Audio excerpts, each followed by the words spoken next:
आप क्यों आए यहाँ? मैं यहाँ पर यूथ को सपोर्ट करने आया हूँ मैम। मैं इस वैक्यूम को ब्रेक करने आया हूँ कि यहाँ पर कोई किसी की आवाज़ सुन ही नहीं रहा है। अगर ट्रेन एक्सीडेंट्स हो रहे हैं तो कोई अकाउंटेबिलिटी नहीं ले रहा है। East Delhi almost crime capital बन रहा है, उसकी कोई अकाउंटेबिलिटी नहीं ले रहा है। आग लग रही है बिल्डिंग्स में, उसकी कोई अकाउंटेबिलिटी नहीं ले रहा है। हमारा जो यूथ है, जो कमिंग जनरेशन है मैम, अगर उनके पेपर्स लीक हो रहे हैं, 80 पेपर लीक 1 साल के अंदर हो रहे हैं मैम, कोई अकाउंटेबिलिटी नहीं है, कोई मोरालिटी नहीं है। और विच इज़ वाई मैम फिर इस तरीके से करना पड़ता है, लोगों को आके सड़क पे आके अपनी बात रखनी पड़ती है। अटल बिहारी वाजपेयी जी ने कहा था कि सरकारी आते जाते रहते हैं, देश बड़ा होना चाहिए, बट यहाँ पर देश के प्रति कान बंद कर लिए मैम। अगर आपको घूमना है, फॉरेन ट्रैवल करना है, सारी चीज़ें करनी है बड़े मंत्री होके, तो कम से कम देश में ये तो देखिए कि ग्राउंड पे क्या हो रहा है, क्या स्ट्रक्चर बन रहा है देश की व्यवस्था का। अब यहाँ पर जो क्राउड में आप देख रहे हैं, यहाँ पर सिर्फ यूथ नहीं है, वो नहीं है जो स्टूडेंट्स हैं, उनको मिडिल एज लोग भी मिल जाएंगे, एल्डरली एज लोग भी मिल जाएंगे, बिकॉज अब लोग फ्रस्ट्रेटेड हो चुके हैं। एक वैक्यूम क्रिएट करना है ताकि अपनी बात कह सकें।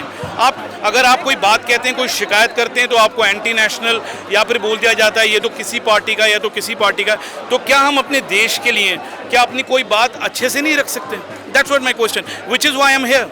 लेकिन ऐसा तो नहीं है कि क्या आपको लगता है कि इस तरह के प्रोटेस्ट से जो हमारी गवर्नमेंट है, मोदी जी हैं, उन्हें डरना चाहिए कि भाई उनके लिए उनका तख्ता हिल रहा है?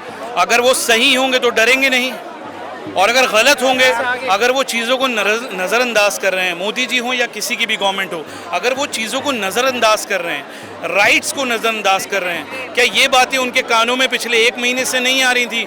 कहीं किसी पोडियम में आकर, कहीं किसी पोडियम में आके वो ये बात नहीं कह सकते। झालमुड़ी खा रहे हैं, उसका इंटरव्यू हो रहा है मैम, राइट?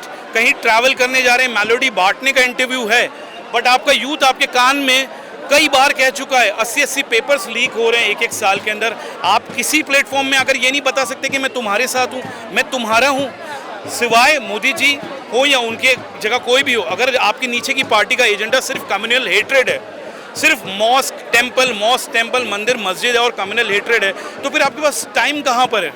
आपने तो पूरी जनता को इसी के अंदर उलझा के रखा हुआ है। आपको कहाँ पर आपको बेसिक मुद्दे पता चलेंगे?